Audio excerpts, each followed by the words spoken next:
Bonjour, je m'appelle Clément, je suis apprenti journaliste au collège du Pével.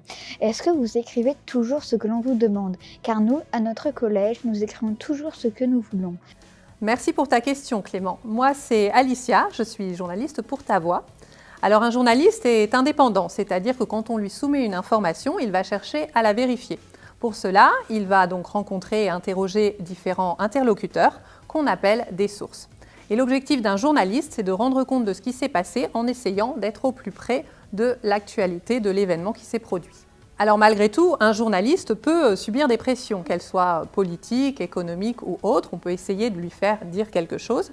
Mais dans ce cas-là, le journaliste se doit de faire preuve d'honnêteté, de bonne foi, c'est-à-dire qu'il ne doit pas céder aux pressions. C'est ce qu'on appelle la déontologie. Donc les journalistes ont un code professionnel, un code de conduite, un peu comme les médecins qui prêtent le serment d'Hippocrate et qui donc doivent répondre à certaines règles, notamment au niveau du secret médical. Bonjour, je m'appelle Oudjama Sakina, j'ai 14 ans et je suis élève au collège Paul Angevin de Sallaumines. Aujourd'hui, j'ai des questions pour les journalistes de Ta Voix. Donc, lorsque vous recueillez un témoignage, comment faites-vous pour savoir s'il est fiable ?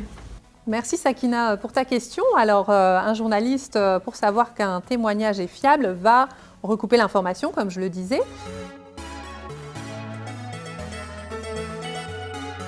Alors dans un premier temps, quand on recueille un témoignage, la plupart du temps, on va aller voir la personne en direct. Donc on peut avoir déjà une espèce d'impression, voir si on a l'impression qu'elle nous dit la vérité ou pas. Mais ça, c'est quand même pas suffisant.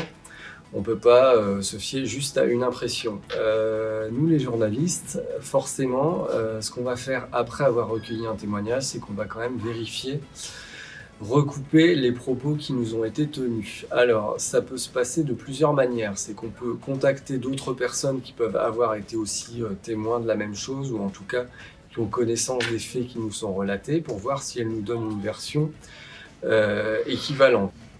Ensuite, ce qu'on peut faire aussi, c'est demander à cette personne de nous fournir des éléments un petit peu concrets.